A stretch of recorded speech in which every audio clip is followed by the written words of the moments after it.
and Mary, who is only 22, feels sorry for him because he's worried about his hair falling out. She sleeps with him even though she's not in love with him. She met him at work. She's in love with someone called James, who is 22 also and not yet ready to settle down. John, on the contrary, settled down long ago, and this is what is bothering him. John has a steady, respectable job and is getting ahead in his field, but Mary isn't impressed by him. She's impressed by James, who has a motorcycle and a fabulous record collection. But James is often away on his motorcycle, being free.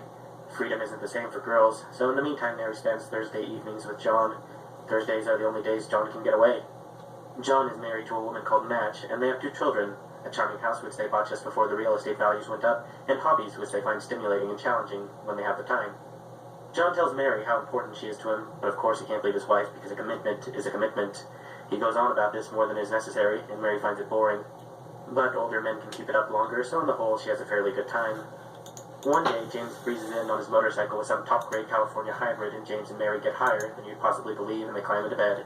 Everything becomes very underwater, but along comes John, who has a key to Mary's apartment. He finds them stoned and entwined.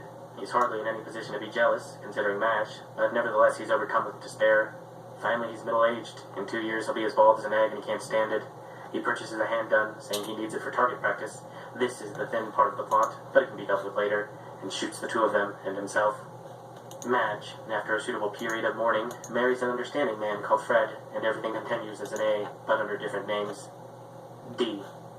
Fred and Madge have no problems, and they get along exceptionally well and are good at working out any little difficulties that may arise. But their charming house is by the seashore, and one day a giant tidal wave approaches. Real estate values go down. The rest of the story is about what caused the tidal wave and how they escaped from it. And they do, though thousands drown. But Fred and Madge are virtuous and grateful, and continue as an A. E. Yes, but Fred has a bad heart. The rest of the story is about how kind and understanding they both are until Fred dies. Then Madge devotes herself to charity work until the end of A. If you like it, it can be Madge, Cancer, Guilty and Confused, and Birdwatching. F. If you think this is all too bourgeois, make John a revolutionary and marry a counter-espionage agent and see how far that gets you. Remember, this is Canada. You'll still end up with A, though in between you may get a lustful, brawling saga of passionate involvement, a chronicle of our times, sort of. You'll have to face it. The endings are the same however you slice it. Don't be deluded by any other endings. They're all fake, either deliberately fake, with malicious intent to deceive, or just motivated by excessive optimism, if not by downright sentimentality. The only authentic ending is the one provided here. John and Mary die. John and Mary die.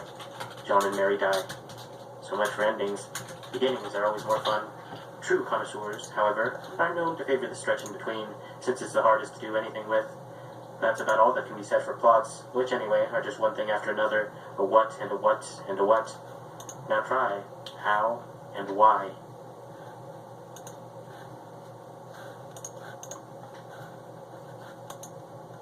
So what I think...